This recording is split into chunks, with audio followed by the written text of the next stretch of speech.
Hi again, everyone.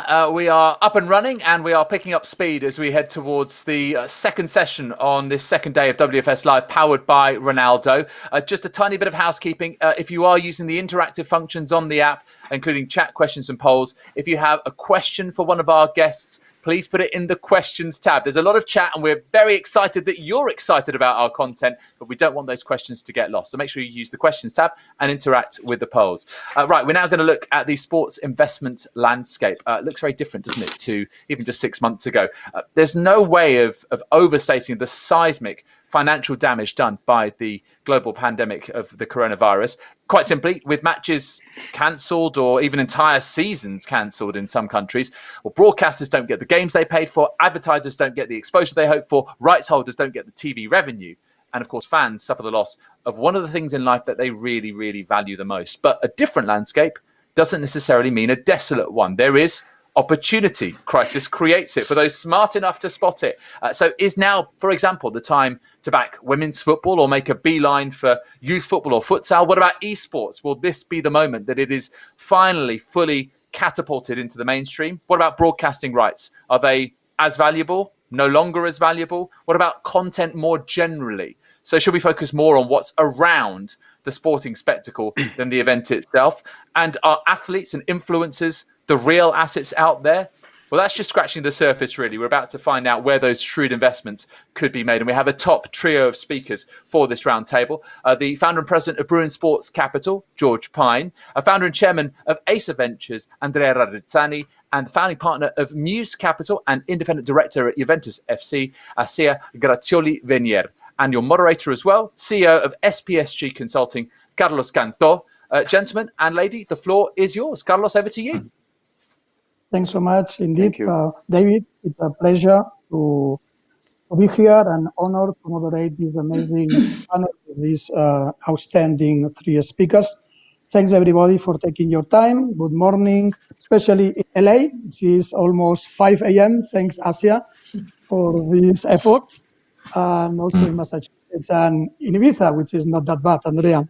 So thanks again for taking your time, and thanks indeed for your generosity in sharing with the audience, with the WFS Live audience, your insights, your opinions, your experience, and your background at the end of the day.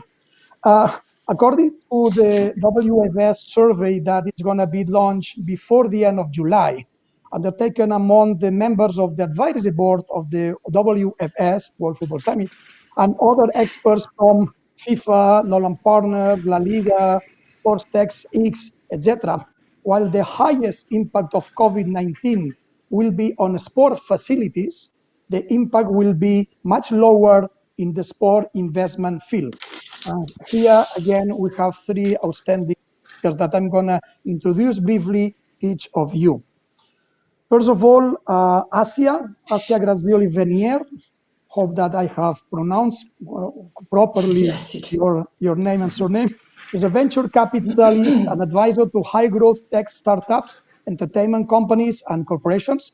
She has worked at the forefront of the technological disruption for almost 20 years, from the first onset of mobile for music streaming, online video, subscription models, D2C commerce, and beyond. She started her career by creating mobile content for Vodafone even before phones were not smart. She then, in 2006, she launched Ministry of Sound TV, Radio and Digital, a division of one of the leading music brands record labels in Europe, which later sold to Warner Music.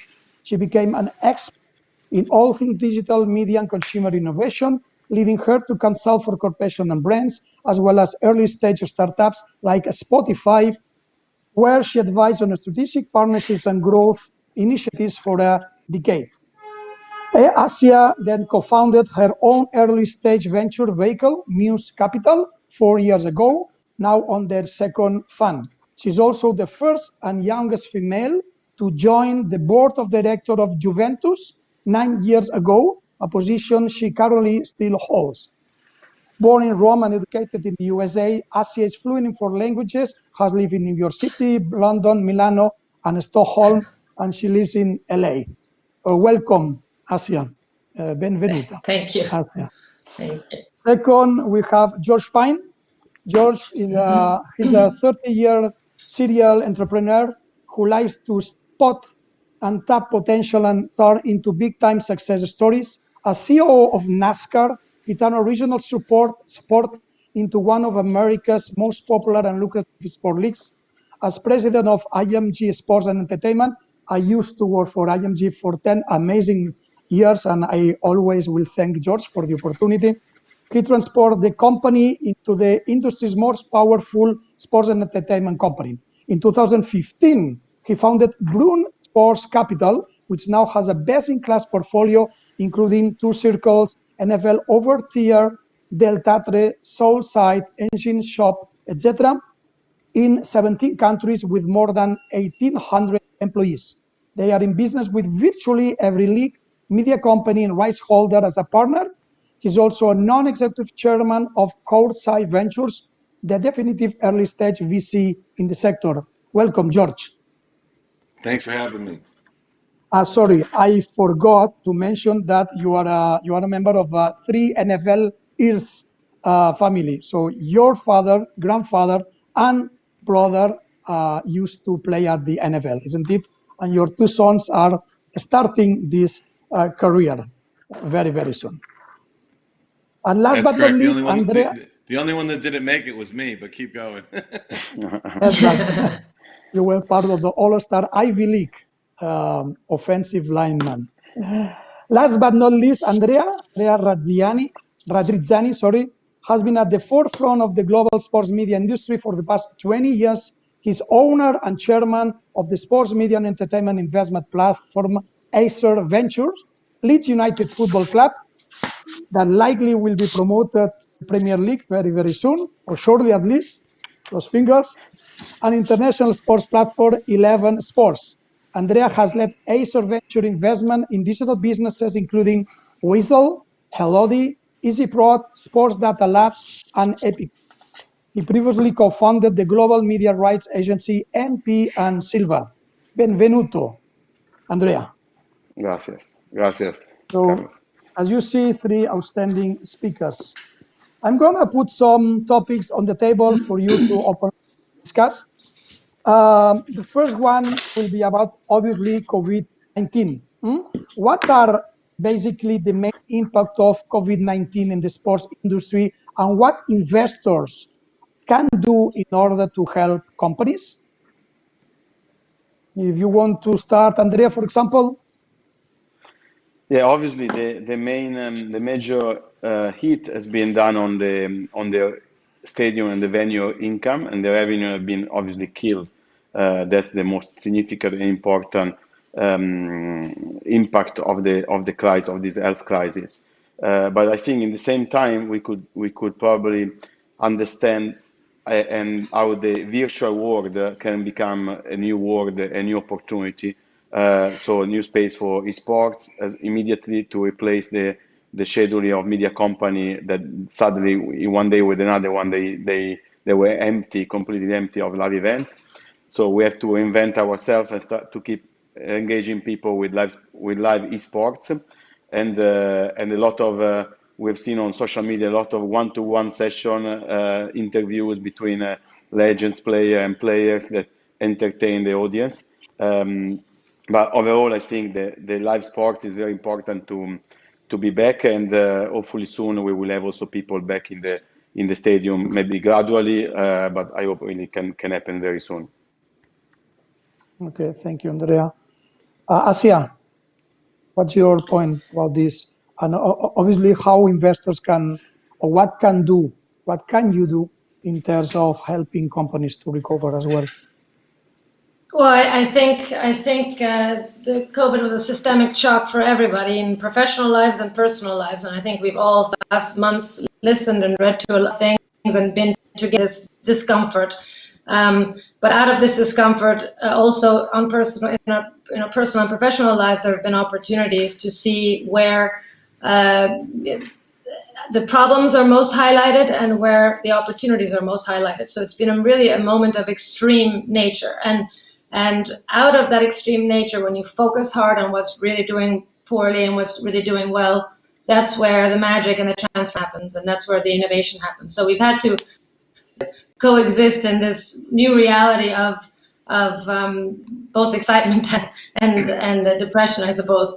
But in terms of an investment, I mean, Muse Capital, I don't know how much people know about Muse, but we're a broad consumer tech investment platform that invests early stage broad consumer. So we don't invest exclusively in sports. We don't invest, we have a few sports related investments, but really the majority is telehealth and the future of motherhood, future of parenting, future of education, future of work.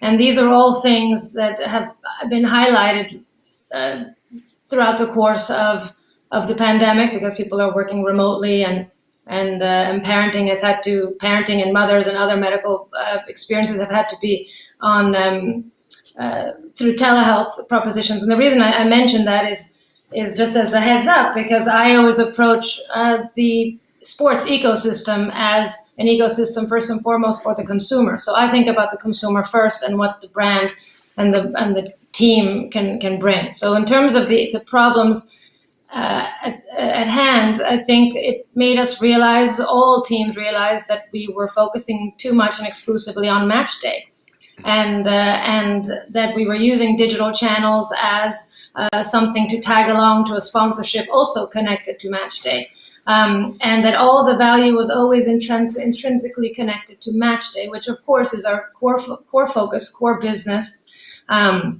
And cannot live, it's a heartbeat, it can't live without it, and we have to win every season, and that has to happen for us to have a brand. But I think suddenly looking back and looking at your company and realizing where else can digital be a power tool, an asset, a platform that can fuel other revenue streams, and more importantly, more engagement with the consumer. And the only way to do that, I think, is to look at the consumer first. And see they are stuck at home, and first of all, who are they, right? So these are women and men and Gen Zs up to it's the most broad generation, all of them creating different hacks and different ways to experience their love of the sport and trying to figure out ways of doing it if it's not clear. And those adaptations have really created a land of transformation for them, but also for innovation for the companies that are listening. So I guess our role as investors in the portfolios that we manage, or the brands that we're on the boards of, is to advise, to make sure that we're listening to those transformations and that we're ahead of them. Okay, thank you, Assia. George, what's your point about this? Yeah, good morning, Carlos, and nice to be on the panel with Assia and Andrea.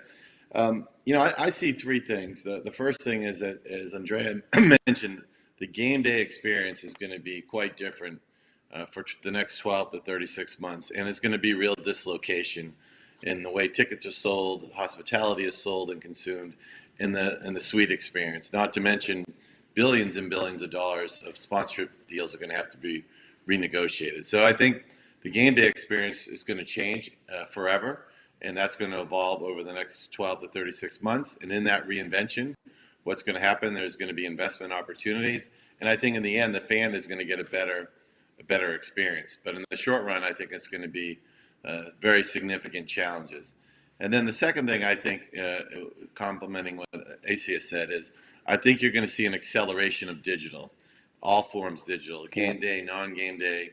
I just can feel it in the companies we've invested in, that the digital transformation is accelerating because of the pandemic, no different than any other part of society.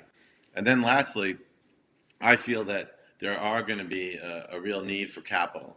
I just think different businesses, this is going to create new challenges, and there's going to be a real need for capital and expertise going forward in a way that may not have been the case in the past. So those are the three things I see happening coming out of the pandemic. Okay, thank you. Thank you, George. From a geographical perspective, the COVID-19 has affected and impacted in different ways, first in Asia, then moved to Europe, and lately to America, from the north to the south. From a sport industry investment perspective, where are the main opportunities in investing in the sports industry? if investment should be considered focused on a geographical territory perspective, or it is just global? Is there any specific geographical area where you can envision more opportunities compared to others, or is just a global effect? In my opinion, I mean, it's a global situation and it's a global crisis, which affect rights holder, leagues, federation, and clubs everywhere. I've seen in my experience in the last 4 months a very active role of private equity approaching us as Aser to work on joint project of investment with the European football leagues, for example. So there, as George mentioned, there is a big need of capital, especially in the first period, in the next 6 months, 12 months. Many football clubs, many other, in particular, even non-football, basketball and other secondary sports, really risk to be alive or not. So, but as every crisis, sometimes there are many opportunities because this investment from private equity or professional can change also the game in a way that can bring more professionality and a much more strategic approach in a long term to turn around businesses that at the moment sometimes are not managed in a very long term way. And overall, I think is a benefit for the rights holder that this can become an opportunity and over time create much more value than what they would have done by themselves. So I think it's a time to explore this kind of solution, and I welcome the finance world to join with professional and expert in each field in running sports organization, because sports organization at the moment engage with many stakeholders, and the technology and digitalization is bringing much more opportunity that is very difficult to manage with a tiny, small team like as many leagues or federations have. So welcome this opportunity to structure more and create more a long-term business for them. Okay, thank you. I concur. It's a very exciting time also to be here in the West Coast in Los Angeles, because I remember up for the last 5 years, no one really was investing in sports. Last 10 years, people weren't investing in sports. Last 5 years, there have been a few sports-focused funds, including Courtside, which is one of the leading funds, of course, and I know them well. But typically, outside of the core funds, there wasn't much exploration in early stage sports and soccer, specifically soccer, football. And I'm seeing a big push this year of pre-COVID already, of people want early stage funds, the predominant ones wanting to look more at this space. So this is hugely encouraging for me. And in fact, we ended up investing before the trend, of course, into a company called Gloria, which is, I guess you can say, the Twitch of football, of soccer, and it's still in beta testing. But again, the excitement that is generating here is not, it probably wouldn't have been as such in the last 5 years. So there's definitely a growing interest, and also a lot of cross-pollination between investors, private equity in early stage in the US looking to Europe, and Europe looking to the US. I also think that the relationships have gotten much closer together over COVID, because they've had to, certainly the American teams have been calling the European ones, and especially the Italian ones, to try and help each other try to get out of the uncomfortable and difficult process of getting back on track from stadiums to anything else. But it's a flourishing time. It's funny. It's funny. What we've seen is there seems to be a lot of activity in Europe. So I think in the short run right now, we see more activity in Europe. I think in the long run, there'll be a lot of activity in Asia. In the U.S., it's been a little slower, I think, because the government's pumped in so much money that the financial impacts of the pandemic are lagging behind. But I think they're going to be quite severe. And you know, I just think depending on the sport and in the territory, those sports that are more dependent on game day revenue are going to be harder hit than those that are dependent on the media rights. And certainly here in America, there are a lot of sports that are dependent on the game day revenue. And I think that impact is going to be severe and long lasting. And of course, out of that comes, unfortunately, opportunity. I feel terrible because I have so many friends in the business, been at it 25 to 30 years, and to see all this coming for me is very, very disappointing. But I just think the reality of the situation, if you're dependent on that game day revenue is going to be impacted for many years in a very severe way. So I think there's going to be real challenges here going forward. Thank you.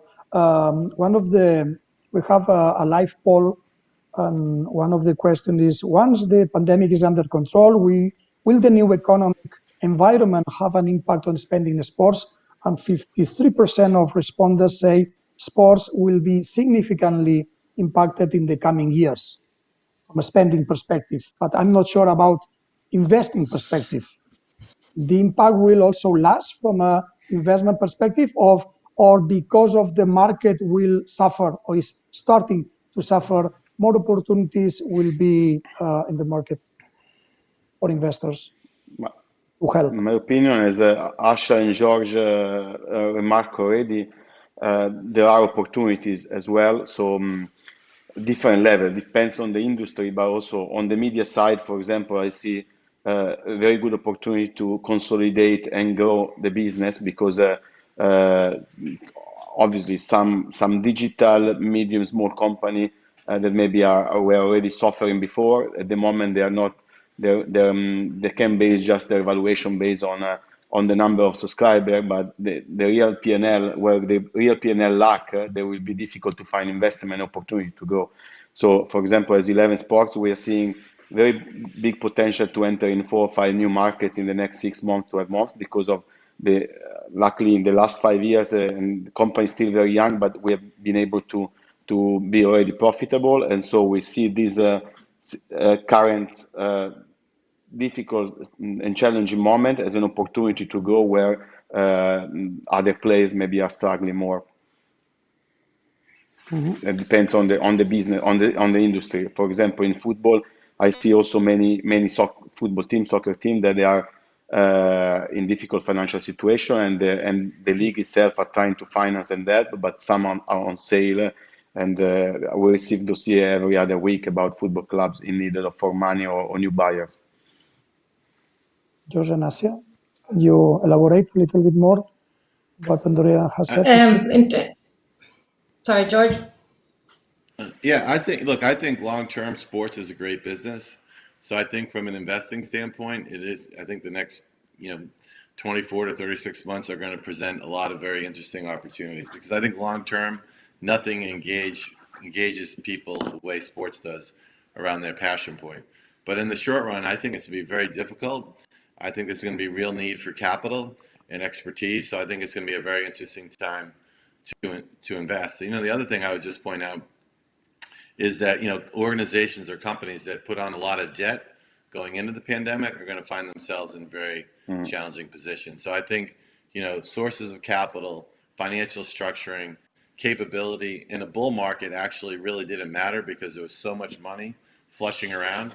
But now who you're in business with, where your capital come from, what your expertise is, what your capability is, I think as things become more challenging is going to become more important. So I do think, unfortunately, it's going to be a pretty significant dislocation, as your panel shows. 53% people think people are going to pull back. But I really do think from an investment standpoint, that'll provide an opportunity. I couldn't have said it. I couldn't have said it better. Nope. Continue. No, go ahead. I was about to. I was going to. Bye. No, go ahead. Go. I forgot. Okay, now we're trying. We're too polite to each other. I was going to say I agree on the value add now more than ever. There is capital flowing around. It surprised me as well, to be honest, because we all operated under worst case assumptions the first 3 months of COVID, and that's how we prepare for the future. I think we're all on this panel especially used to doing that. But then I was very, very surprised at how much capital is flowing, and as you said, it is more important now than ever because it's not as much capital, that the capital is a value add, and that you really choose your partners wisely. But I would say that I am an optimist within my pessimism, because I do think that in the short term it's going to burn, and unfortunately there are going to be some companies that struggle, and even then hopefully there are going to be creative ways to work together as an investment community to try and work together and salvage some of those. But I'm a long-term investor. I look 7 and 10 years ahead. I've always done that since I was a child. I'm the opposite of living in the moment. So for me, I look at 7 to 10 years ahead, and I see teams becoming true lifestyle brands, not just communicating and engaging with the fan on the pitch, but working with them across the board in their other areas of their life. And I think that's why you have to look at the investment opportunities outside of the core sports space, because there's a lot of things that can be transformed out of that. And I do believe that there's an investment opportunity in women's sport, and I would be remiss not to put an emphasis on that. So maybe we'll get to talk about it at some time, but I do believe that that's a very, and also short-term difficult place, but now more than ever a moment of growth for sure. Absolutely. Andrea, Carlos, you I wanted wanted to to say add that something. I Yes. want to add that it's also a psychological consequence of the media impact around the COVID situation in different areas. For example, where Assia and George are in US at the moment, they can see every day also the number of positive case growing, and obviously sports as a consequence keep locked down, and psychologically it's very difficult to see when this ends and when it starts again. But while we are in Europe, we're already playing. We see some positive light at the end of the tunnel. We see a light at the end of the tunnel. We see the people engaging, socializing, going out, sometimes even too much, maybe at the bar or the restaurant. But I think life is gradually be back at the normal situation, especially in Spain, in Italy, and hopefully soon in the UK as well. And I think this will, if there is no, hopefully as I pray, there is no a comeback of the crisis, the sports will open up quickly, and hopefully soon we can celebrate together in a stadium, because there is nothing like sport that can reconnect people after this crisis that is also cause depression and psychological negative impact to many individuals. So I think sports is a big role to play, and hopefully we can do it very soon. Absolutely. I agree with you. I was on the phone with the team the other day and going through the protocols of the stadium, and they're doing an amazing job of that. But I'm excited about getting a few more, opening up those doors one day, and especially living in the US, to see how well Italy has been holding down the fort instead of just the horrid situation here. It really is very, very promising, and it's going to boom and grow faster in Europe for sure than here. And unfortunately, that's something that the teams are going to have to struggle with here. You're right. Yeah. At the end, if the restaurants are full everywhere, I don't understand why we cannot sit every other seat on the stadium, or every other 2 seats. I mean, there need to be some coherence in the decision. If we can meet at the restaurant, we can probably go in an open door stadium and outdoor space with every 2 meters a seat, or 1/3 of capacity, for example. I think it'll be a gradual process, and I think that gradual process will also give the psychological comfort to the people coming to the stadium that they're in a safe place. And again, that's an opportunity for brands and teams to use that as a story to communicate to their consumers that they're a safe place, and that they can come back home. And also, I would like to finish this interesting conversation that, for example, another interesting idea that I was suggesting in England by a football senior executive in England was to facilitate the kids in this period, because the kids, as we know, the kids are less affected by this virus. So it could be a great opportunity to facilitate and introduce next generation to the stadium.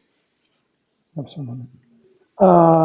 Recently, we have seen several movements in terms of mergers and acquisitions in leagues and competitions. For example, yesterday it was released that CVC is acquiring partially the Six Nations of rugby, or the merge between the Dutch league, Eredivisie, and Jupiler Pro League, the Belgium Soccer League. At what extent investors are targeting to leagues and competitions to be part of their portfolio of investment? Acknowledging obviously that at some extent the US and Canada framework and landscape looks a little bit different compared to the European or the Asian one. But generally speaking, at what extent investors are targeting not only to clubs and startups and technology and so forth, but also leagues and competitions? Well, I just think they're great investments. You know, as Asa and Andrea said, that there's nothing like sports, right? Over the long run, sports is going to be a great investment. And so I think in the case of CVC and the federations or clubs that you mentioned, people see an opportunity of an asset that could be further developed, but that requires investment. So I think, you know, again, long term, there's nothing like sports.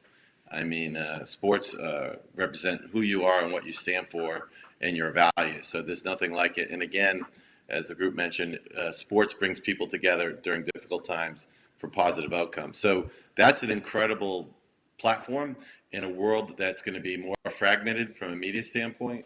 Sports is one of the few things that you can invest behind that gets you big, passionate audiences. So long term, I think sports is a great play. In the short run, it'll be a little choppy, but in the short run, it provides real opportunity. So I think you're going to see, as Andrea said, more and more people look to invest in the sports business for those reasons. Yeah, I've been trying to put together finance and football leagues for the last 8 years, and I was always very close, but no luck to conclude any deal. In the last 4 months, I think I never seen everybody call me back, and from New York and London, and we are working on very different opportunities. So overall, I think is a great chance for leagues to involve different management, more professional management, and inject capital that can close a short period of need, but at the same time to regenerate and invigorate and completely restructure the business case.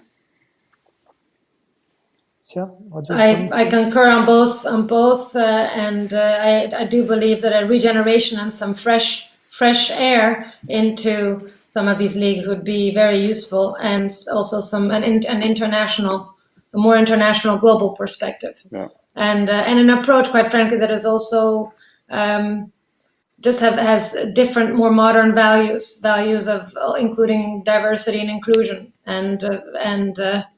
but yes, I do think it's not my area of expertise in terms of investments. I'm bullish on early stage tech. I think the next 7 to 10 years are going to be transformed by platforms and technologies being born today, and these are companies that don't require a lot of capital to be able to develop.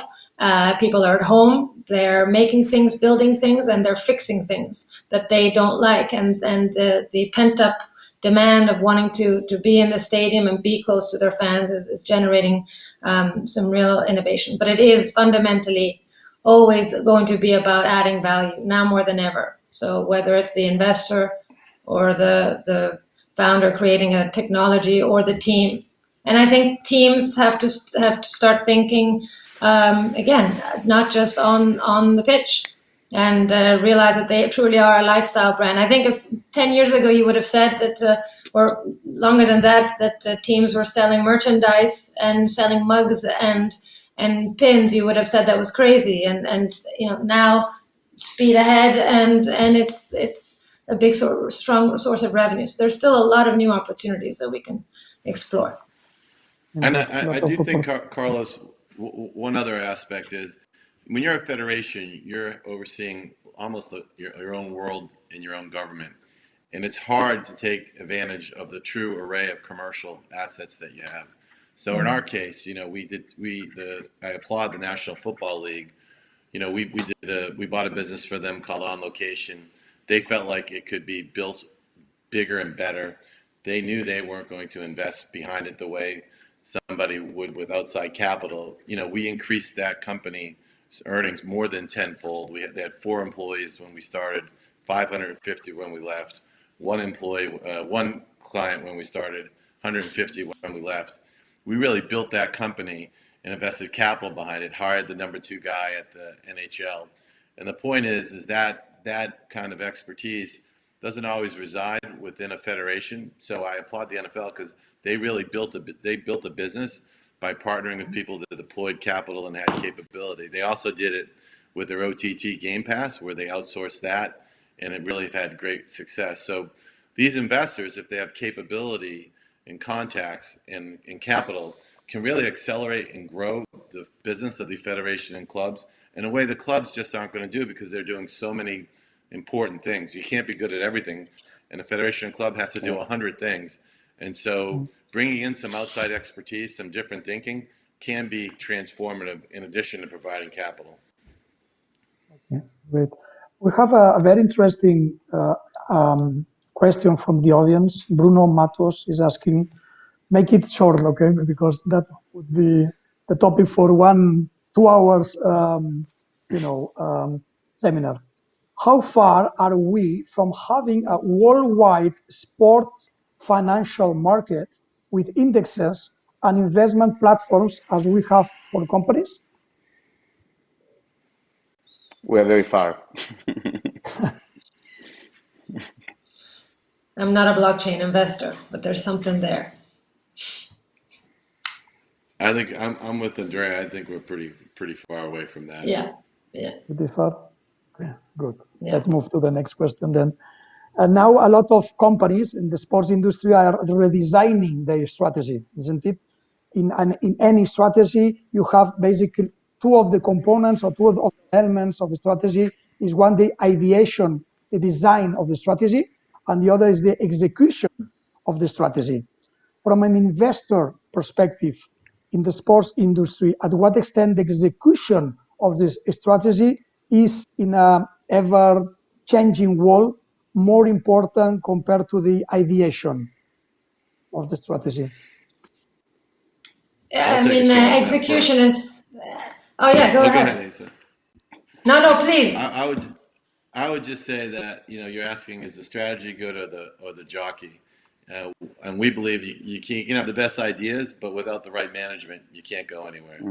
You go 100 miles an hour not knowing what direction you're going in. So to me, you got to have the right management team and the strategy. You'd like to get both. But if I had to pick between one and two, I'd rather back the people, because even if the people are going down the wrong road, eventually they're going to find the right road. So of the two, I believe in people over strategy, but I'd like to find good strategy and good people. Yeah. No, usually I have good ideas, but it's better a bad idea executed than a good idea non executed, because it means never happen. Very simple.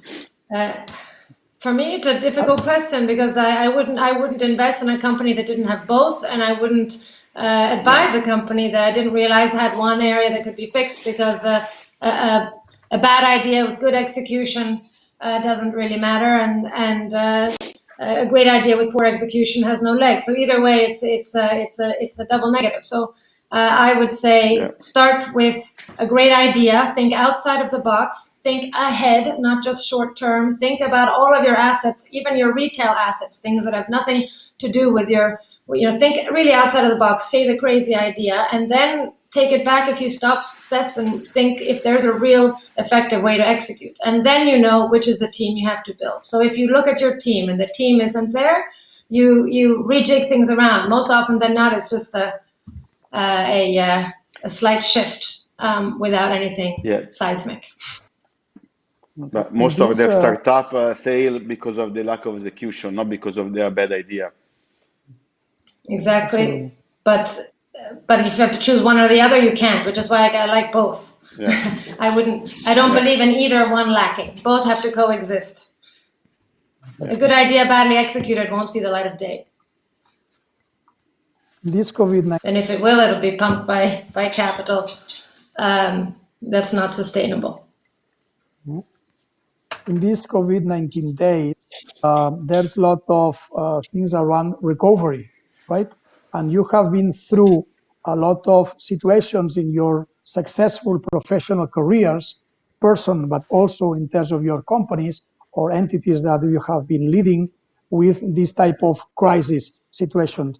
What would be, from your personal opinion and perspective, some tips for the audience when to tackle this challenge, ever-changing world, and especially in these days with this crisis?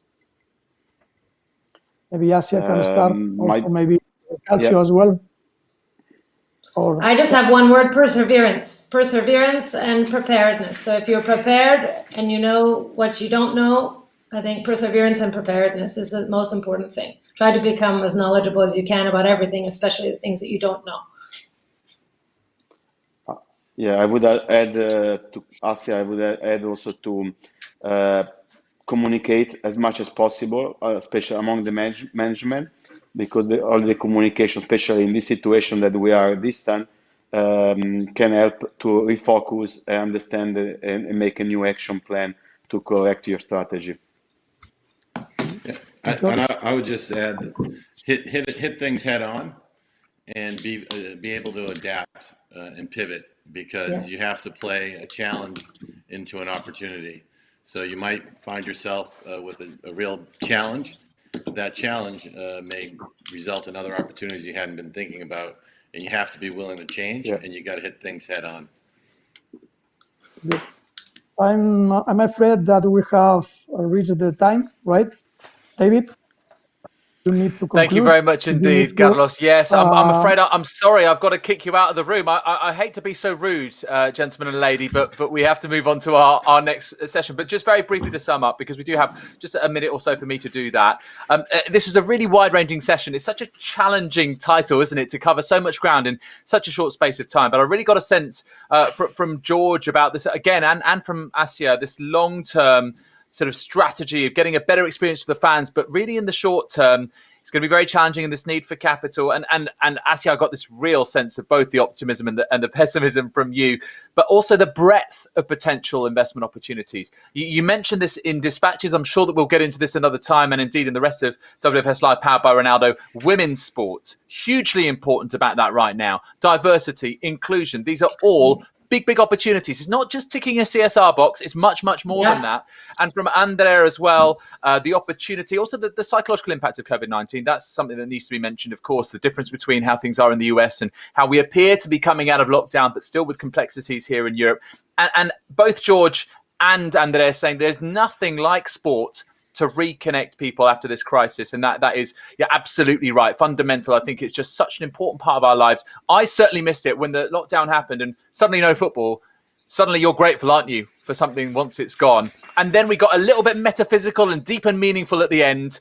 What's more important, the jockey or the strategy? And some really good take-homes about perseverance, communication, taking things heads on, but also adapting and pivoting. Brilliant stuff from all of you. Thank you so much to George, Andrea, Assia, and Carlos for steering the conversation as well. Really appreciate it. Thank you very much to those four. We're going to be back in, about 5, 6, 7 minutes time with the after effect. How will the pandemic reshape sponsorship? Another part of the industry that's facing its challenges. That's in partnership with Budweiser. We'll be back in a couple of minutes time.